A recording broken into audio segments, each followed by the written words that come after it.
Welcome to my channel Sharma class efficient. Last lecture में मैंने आपको सेट्स एक्सरसाइज 1.4 का संपूर्ण हल बता दिया था। इस वीडियो का लिंक आपको डिस्क्रिप्शन बॉक्स में मिल जाएगा।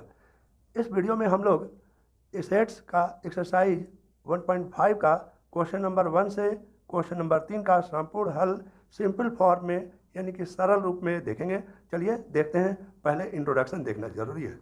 इंट्रोडक्शन कुछ इस प्रकार से है कि हेडिंग हमने दे दिया, दिए गए समुच्चय का पूरक कंप्लीमेंट्री ऑफ अ सेट, ठीक ना। तो ये सबसे अच्छा होता है, सबसे पहले इसका एग्जाम्पल वगैरह दे देना ज़्यादा ठीक हम मेरे हिसाब से होता है। उससे तुरंत सेट्स पकड़ में आ जाता है कि वास्तव में क्या कह रहा है। इसमें एक चीज़ हम कहना चाहते हैं, ए डैश को ए नॉट भी कहते हैं, ठीक ना। तो ए डैश यानी कि ए नॉट क्या होता है, यू माइनस ए। यहाँ पर यू को क्या कहते हैं, यूनिवर्सल सेट, सार्वत्रिक समुच्चय। और ए को क्या कहते हैं, दिया गया कोई समुच्चय, गिवन सेट, ठीक है ना। तो दिए गए समुच्चय को यूनिवर्सल सेट से माइनस कर देते हैं, हटा देते हैं, घटा देते हैं, तो हमें ए नॉट मिल जाता है। ए नॉट को ही हम ए डैश कहते हैं। ये चीज़ हम आज विस्तार से पढ़ने वाले हैं। तो ए नॉट या इसको ए डैश के नाम से हम पढ़ेंगे, ध्यान रखिएगा। इसके लिए प्रतीकात्मक भाषा क्या है वो भी समझ लीजिए। A dash equal to x such that x belongs to universal set और x not belongs to A, ठीक है ना। इसमें जरा इसको एक आयताकार रूप दिखाई दे रहा है, उसमें ये चीज़ देखिए, इसको हम सेट ए कहते हैं। इसको देखिए सेट एरिया के रूप में हमने बना दिया। यह आपका हो गया सेट ए, ठीक है ना।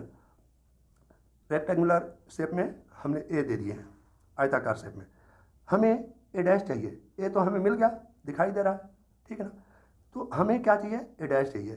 तो ए डैश वेन ग्राफ में किस तरह से हम प्रदर्शित करेंगे, इस ए को जो कि दिखाई दे रहा है वह नहीं, ए डैश का मतलब ए नहीं। तो इस यूनिवर्सल सेट में ए नहीं का मतलब ए के अतिरिक्त यू में जो भी सेट एरिया मिलेगा उसी को हम कहते हैं यूनिवर्सल सेट।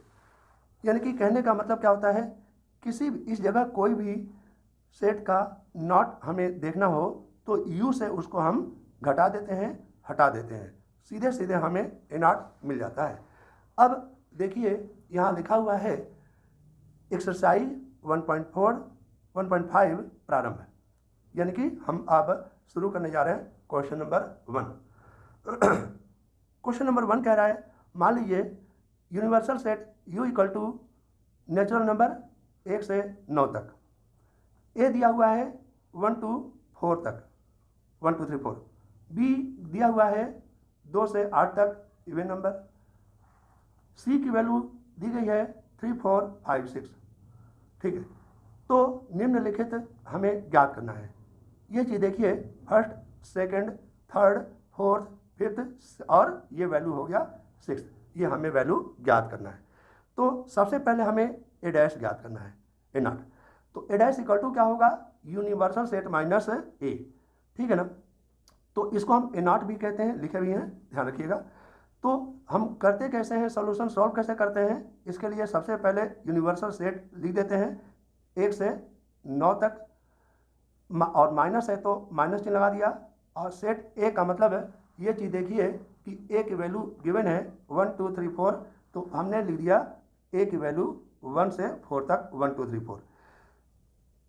हम इस निगेटिव चिन्ह को हटाने के लिए क्या करते हैं, जो इसमें इधर होता है उसी को हटाते चले जाते हैं। जैसे ये 1 दिख रहा है तो 1 हटा दिया, 2 दिख रहा है 2 हटा दिया, 3 दिख रहा है 3 हटा दिया, 4 दिख रहा है 4 हटा दिया, 5 और बस ये 4 तक दिख रहा है, ठीक है ना।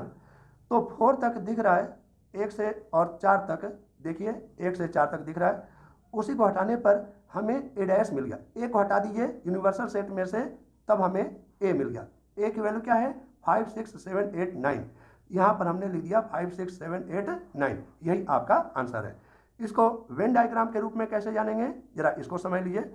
यूनिवर्सल सेट U गिवन है 1 2 3 4 5 6 7 8 9, और ए दिया हुआ है, ये देखिए 1 2 3 4, ठीक, ये ए दिया हुआ है। ए नॉट नहीं बल्कि ए दिया है, तो हम ए नॉट कैसे याद करेंगे, यानी कि इस यूनिवर्सल सेट पूरे में से, आयत में से इस ए को जो ऊपर दिया हुआ था ए, उसको हमने हटा दिया, तो उसको हमने हटा दिया या ये कह लीजिए छुपा लिया, तो हमें क्या मिल गया 5 6 7 8 9, वही आपका आंसर है।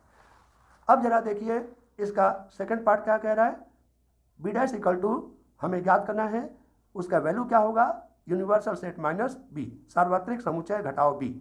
सार्वत्रिक समुच्चय रख दिया और इसके बाद में बी की वैल्यू रख दिया, और बी 2 4 6 8 है, तो ये देखिए 2 4 6 और 8 को हमने क्या कर दिया, हटा दिया, तो शेष यूनिवर्सल सेट में हमें क्या मिल गया या बच गया, वो देखिए ये 1 3 5 7 9 ये लिख दिया, ये आपका आंसर आ गया, ठीक है ना, ये लिखा है आंसर। अब थर्ड पार्ट के लिए यानी कि हमें ज्ञात करना है ए यूनियन सी का डैश या ए यूनियन सी नॉट हमें ज्ञात करना है, क्वेश्चन मार्क है। तो ए यूनियन सी डैश ज्ञात करने के लिए सबसे पहले हम ए यूनियन सी ज्ञात करेंगे, ठीक है ना। तो ए यूनियन सी की वैल्यू क्या है, देखिए ए यूनियन सी में ए की वैल्यू है 1 2 3 4। ध्यान रखिएगा ये क्वेश्चन आपके पास होना चाहिए एनसीईआरटी बुक वाला, तो आपको कुछ ज़्यादा ही क्लियर समझ में आएगा। केवल वीडियो देखते रहिए, क्वेश्चन आपके सामने ना हो तो समस्या थोड़ी आती है, क्योंकि क्वेश्चन पीछे छूट चुका है, ये वैसे भी सामने दिखाई दे रहा है, कोई बात नहीं। अब A union C equal to में ए सेट दिया हुआ है आपको 1 2 3 4, सी सेट दिया हुआ है 3 4 5 6, ठीक है ना। तो ए यूनियन सी क्या होगा, 1 2 3 4 5 6 हमने लिख दिया, 1 2 3 4 5 6। अब ए यूनियन सी नॉट हमें ज्ञात करना है, इक्वल टू क्या होगा, U minus A union C. तो यू की वैल्यू रख दो और ए यूनियन सी की वैल्यू 1 2 3 4 5 6 इसमें से हटा दीजिए, तो आपका आंसर आ गया 7 8 9, ठीक, ये आपका आंसर आ गया। अब देखिए फोर्थ पार्ट क्या कह रहा है, ए यूनियन बी नॉट हमें ज्ञात करना है। तो ए यूनियन बी नॉट के लिए हम क्या करते हैं, नॉट हटा दीजिए, तो ए यूनियन बी हमें पहले ज्ञात कर लेना चाहिए। तो ए वैल्यू क्या दिया हुआ है 1 2 3 और 4, ठीक ना, ये वाला सर्किल ए, और बी की वैल्यू क्या गिवन है 2 4 6 8, तो इसमें 2 4 दोनों में कॉमन आ गया ए और बी में, तो ए यूनियन बी क्या मिल गया, पूरा का पूरा इसमें से कॉन्सेप्ट एक साथ मिला लीजिए, तो हमें मिलेगा 1 2 3 4 6 8, 1 2 3 4 6 8। अब डैश में हम क्या क्या करेंगे, यूनिवर्सल सेट में उसी ऊपर वाले को घटा देते हैं, तो यूनिवर्सल सेट की वैल्यू रख दिया और इसमें ये यूनियन की वैल्यू रख दी है, उस यूनियन की वैल्यू को इसमें से घटा लीजिए, जैसे 1 2 3 4 6 8, 1 2 3 4 6 और 8 हटा दें, तो शेष जो भी दिखाई दे रहा है क्या 5 7 9, वही आपका आंसर है। अब देखिए आपके सामने है इसी का फिफ्थ पार्ट। फिफ्थ पार्ट क्या कह रहा है, फिफ्थ पार्ट कह रहा है ये ए डैश हमें फाइंड आउट करना है, तो A dash equal to universal set minus A, ठीक है ना। तो ए डैश का भी डैश कर लिया, तो हमें क्या मिला, ए डैश की वैल्यू क्या है यू माइनस ए, तो ए डैश की वैल्यू हमने रख दिया यू माइनस ए का डैश का मतलब क्या होता है, उसको भी यू माइनस ए से घटा लीजिए। तो अब ब्रैकेट ओपन करके देखिए तो हमें क्या मिलेगा, u माइनस यू प्लस ए, और u से u को कैंसिल कर दीजिए तो हमें मिल गया आंसर a। a की मीन्स ये सेट जरा देख लीजिए फिर से दोबारा क्वेश्चन में, तो a की वैल्यू गिवन है आपको 1 2 3 4, यही आपका आंसर है। इसी का आपको सिक्स पार्ट हमें याद करना है b माइनस सी नॉट, ठीक। तो b माइनस सी नॉट के लिए हमें क्या करना होगा, पहले b और c का हम वेन डायग्राम तैयार कर लेते हैं, जिसमें b दिया है 2 4 6 8, ठीक, ये b का मान है। c की वैल्यू क्या गिवन है 3 4 5 6, जिसमें b और c में 4 और 6 कॉमन हो गया। कॉमन होने के बाद में हम क्या करते हैं, ये c चूँकि b माइनस सी हमें फाइंड आउट करना है, तो पिछले एक्सरसाइज में हम बता दिए थे कि जो भी निगेटिव होता है c, उसी c कंप्लीट सर्किल को देखिए हमने छुपा लिया। देखिए क्या करते हैं, सी सर्किल जो निगेटिव होता है उसको हमने छुपा लिया। तो छुपाने में यानी कि सी सर्किल पूरी तरह से छुपा दिया तो हमें मिल गया ये B minus C equal to 2 और 8 डिजिट आपको दिखाई दे रहा होगा। ठीक, अब B minus C dash equal to universal set minus B minus C. अब इस बी माइनस सी की वैल्यू क्या है, 2 8। यूनिवर्सल सेट से इसी 2 और 8 को देखिए हटा दिए तो हमें मिलेगा शेष वैल्यू 1 3 4 5 6 7 और 9 जो कि दिखाई दे रहा है। यही आपका आंसर है। अब आपके सामने है क्वेश्चन नंबर 2, कह रहा है कि यदि यूनिवर्सल सेट मीन्स सार्वत्रिक समुच्चय U equal to A B C D E F G H given है, तो निम्नलिखित समुच्चयों के पूरक मीन्स कंप्लीमेंट्री वैल्यू ज्ञात करना है। ठीक है, तो इसके लिए आपको स्पष्टता पता होना चाहिए कि फर्स्ट पार्ट में है हमें गिवन ए की value 1 A B C, B की वैल्यू है डी ई एफ जी और सी की वैल्यू है ए सी ई जी और डी की वैल्यू गिवन है एफ जी एच और ए। तो यहाँ से ए डैश ज्ञात करना है, इसको दिए होने से बी डैश ज्ञात करना है, सी वैल्यू दिए होने से सी डैश ज्ञात करना है, डी की वैल्यू गिवन होने से डी डैश ज्ञात करना है। इन सबको ज्ञात करने के लिए यू में से उसके सेट को घटा देंगे जिसके कारण हमें वह वैल्यू मिल जाएगा। अगले पेज में देखिए आसानी से आपको दिखाई पड़ जाएगा, बहुत सिंपल प्रोसेस है इसका। ठीक है ना, तो इसमें आपको ए डैश ज्ञात करना है। तो अभी पिछले क्वेश्चन में बताए थे इसका मान होता है u माइनस ए, तो u की value A B C D E F G H रख दिया, ए की वैल्यू गिवन है वो रख दिया ए बी सी, तो ए की वैल्यू हटा दिया, इसमें से बी को देख लिया हटा दिए और सी की वैल्यू को भी हटा दिए, शेष वैल्यू मिल गया D E F G H जो कि सामने लिखा हुआ है। यही आपका आंसर है। अब इसका सेकंड पार्ट आपके सामने है, ये B dash equal to U minus B, ये ज्ञात करना है। तो u की वैल्यू हमें यूनिवर्सल सेट के रूप में दिखाई दे रहा है a से h तक, और b की वैल्यू है d e f g। आपके पास क्वेश्चन हो तो ध्यान से देखिएगा, ये मिलान कर लीजिए, यही वैल्यू दिया हुआ है। तो इसमें d e f g को अंडरलाइन करके कर लीजिए क्योंकि इन्हीं वैल्यू को हमें हटाना है, और u में से इनको हटाने के बाद जो भी वैल्यू मिलेगा वही आंसर होगा।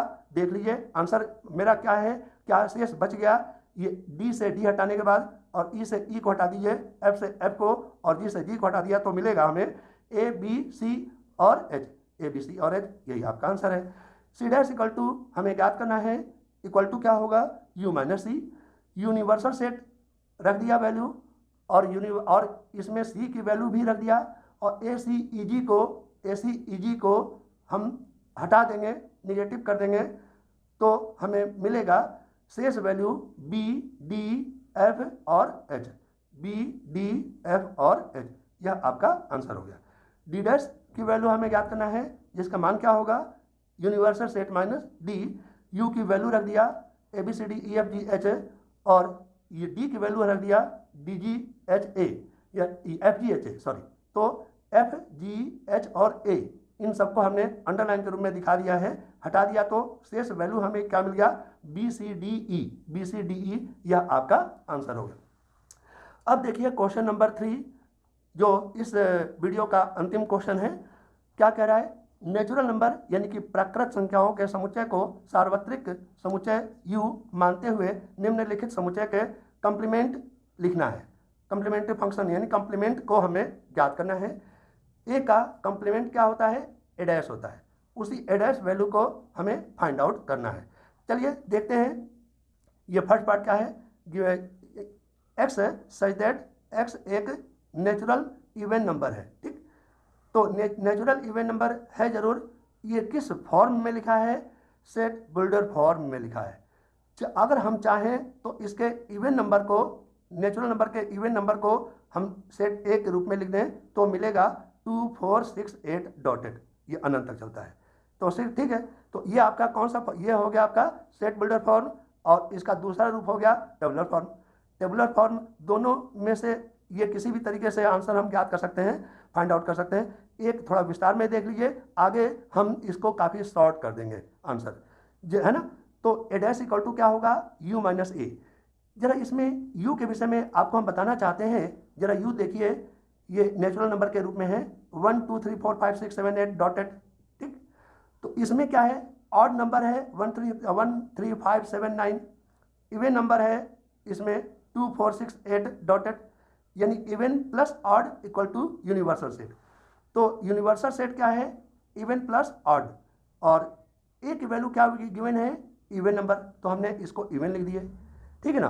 तो इवन प्लस ऑड में से इवन हटा दे, देखिए हटा दे तो क्या मिल गया, केवल ऑड नंबर मिल जाएगा। ऑड नंबर का सेट क्या होता है 1 3 5 7 9, यह भी आंसर हो सकता है। और इसका डायरेक्ट हम दूसरा रूप क्या लिख सकते हैं, जरा देख लीजिए, ये सम के जगह पर विषम कर दीजिए, आपका आंसर आ गया, सीधे सीधे आंसर। यानी कि कभी कभी इसका आंसर सीधे सीधे अगर दे देते हैं तो इसमें कोई मिस्टेक नहीं होगा। ये सॉरी, ये पार्ट है, ये वाली वैल्यू, ये वाली वैल्यू, ठीक है ना। तो सम का उल्टा विषम हो गया, ये आपका आंसर होने वाला है।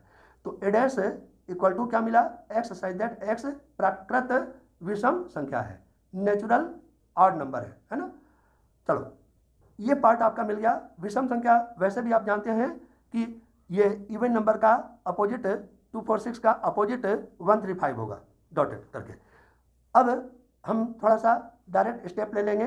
बी की वैल्यू, बी क्वेश्चन के रूप में गिवन है, एक्स साइज दैट एक्स एक प्राकृत विषम संख्या है। तो इसका विषम का उल्टा क्या होगा, सम। तो डायरेक्ट आंसर हम दे सकते हैं B dash equal to X such that X, X such that X एक प्राकृत सम संख्या है। क्वेश्चन क्या था, B equal to X such that X एक प्राकृत विषम संख्या है। तो B dash equal to answer क्या हो गया, एक्स साइज दैट एक्स एक प्राकृत सम संख्या है, ठीक है ना। अब इस रूप में कैसे लिख दिया, यूनिवर्सल सेट सम और विषम लिख दिया, और बी क्या है, विषम संख्या है, विषम को विषम से काट दीजिए तो हमें सम वैल्यू मिल जाएगा 246 वाला, वही हमने सम लिख दिया। तो ये भी तरीका है, डायरेक्ट लिख लेते हैं तो भी आपका नंबर कटने वाला नहीं है। अब जरा इसका थर्ड पार्ट देखिए। थर्ड पार्ट कह रहा है ये c equal to X such that X संख्या 3 का एक धन गुणज है ना, पॉजिटिव मल्टीपल ऑफ 3। तो पॉजिटिव मल्टीपल ऑफ 3 क्या होता है, 3 6 9, यानी कि 3 का टेबल होगा अनंत तक। सी डैश की वैल्यू क्या होगा, u माइनस सी। तो सीधे सीधे हम इसका आंसर क्या उठा लेंगे, जरा देखिए सेट बोल्डर फॉर्म में, एक्स साइज दैट एक्स संख्या 3 का एक धन गुणज नहीं है के जगह पर हमने क्या लिख दिया, नहीं है, और x belongs to natural number तो है ही क्वेश्चन में। ये वाली वैल्यू चूंकि क्वेश्चन में दिया हुआ है तो इसी क्वेश्चन का या सी पार्ट या कोई भी पार्ट है, तो इस क्वेश्चन में गिवन होने के कारण अगर x बिलोंग्स टू n ना भी लिखें तो भी ठीक है, क्योंकि क्वेश्चन का ही ये पार्ट है, और लिख दें तो सो फॉर गुड, बहुत अच्छी बात है। अब डी पार्ट क्या कह रहा है, ये क्वेश्चन नंबर 4 पार्ट में डी वैल्यू गिवन है, एक्स साइज दैट एक्स एक अभाज्य संख्या है, प्राइम नंबर। तो सीधे सीधे अभाज्य संख्या है तो उल्टा क्या होगा, अभाज्य संख्या नहीं है। सीधे सीधे देखिए ना, आपका आंसर आ गया, एक्स साइज दैट एक्स एक अभाज्य संख्या नहीं है।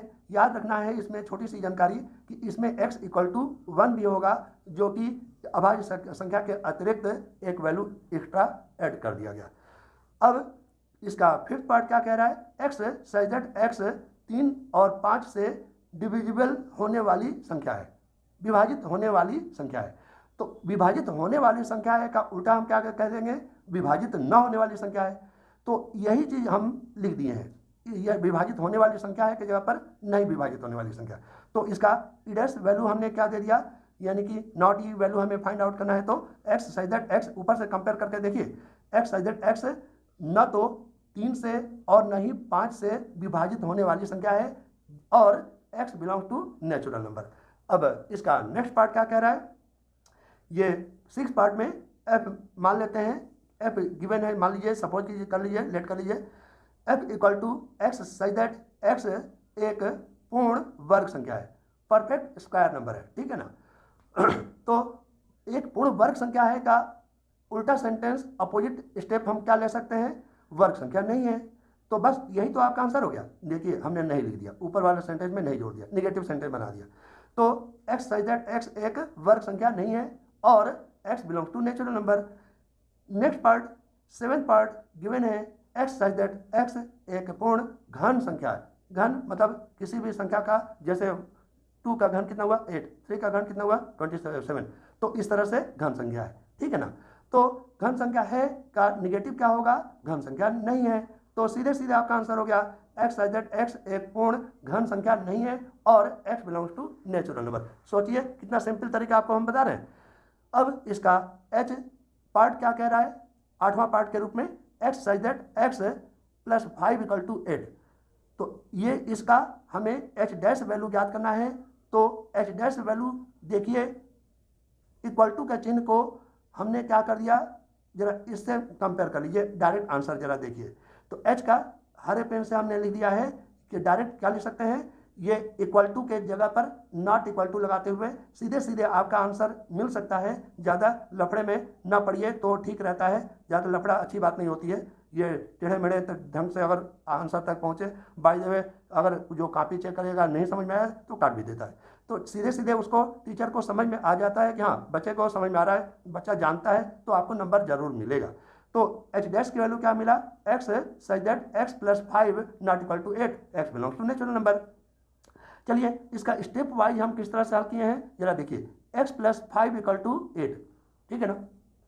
तो 5 को उधर ले जाइए, 8 गुना 5 3, तो एक्स इक्वल टू यहाँ पर 3 आ गया।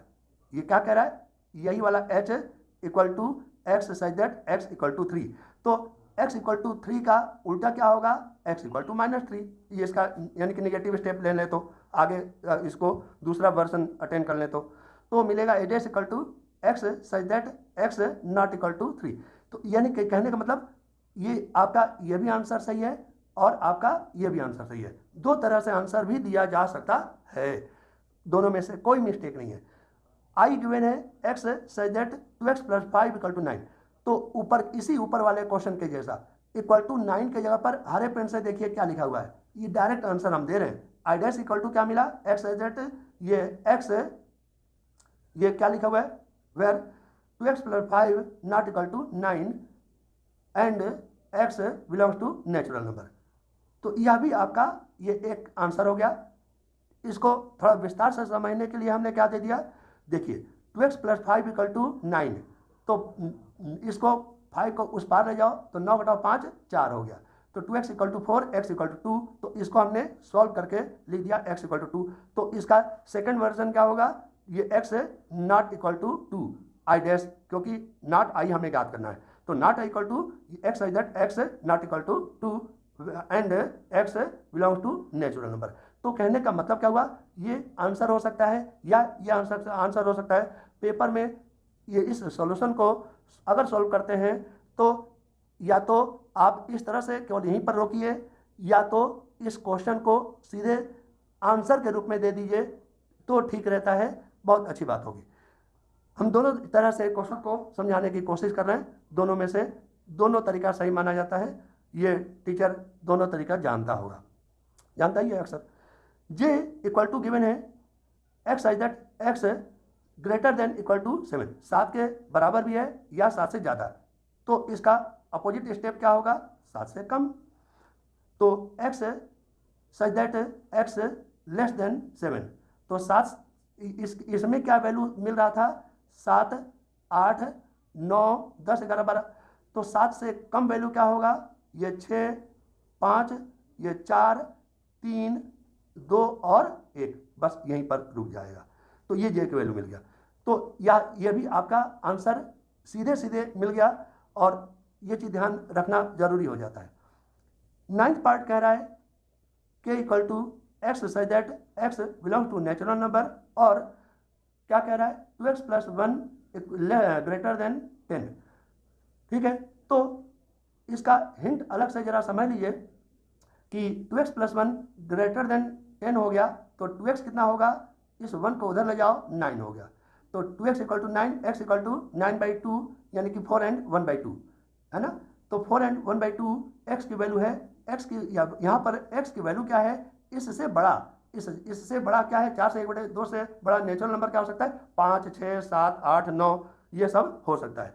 तो 5 6 7 8 9 ये इसमें शामिल है, तो इसको ये वाली वैल्यू नहीं होनी चाहिए। तो के डैश वैल्यू क्या मिल गया, 4 3 2 1, यानी कि 5 से कम वाले वैल्यू। अब डायरेक्ट हम इसको कैसे लिख सकते हैं, जरा इसको देखिए। यहाँ पर कह रहा है x is that x belong to natural number और 2x + 1 ग्रेटर देन 10 ना, तो इसका डायरेक्ट आंसर खोद के यहाँ पर पहुँच जाइए तो क्या मिलेगा, ग्रेटर देन के यहाँ पर हम लेस देन इक्वल टू कर देंगे तो भी आपका ये हरे पेन से लिखा हुआ स्टेप सही होगा। क्या कह रहा है, x is that x belong to natural number and 2x + 1 less than equal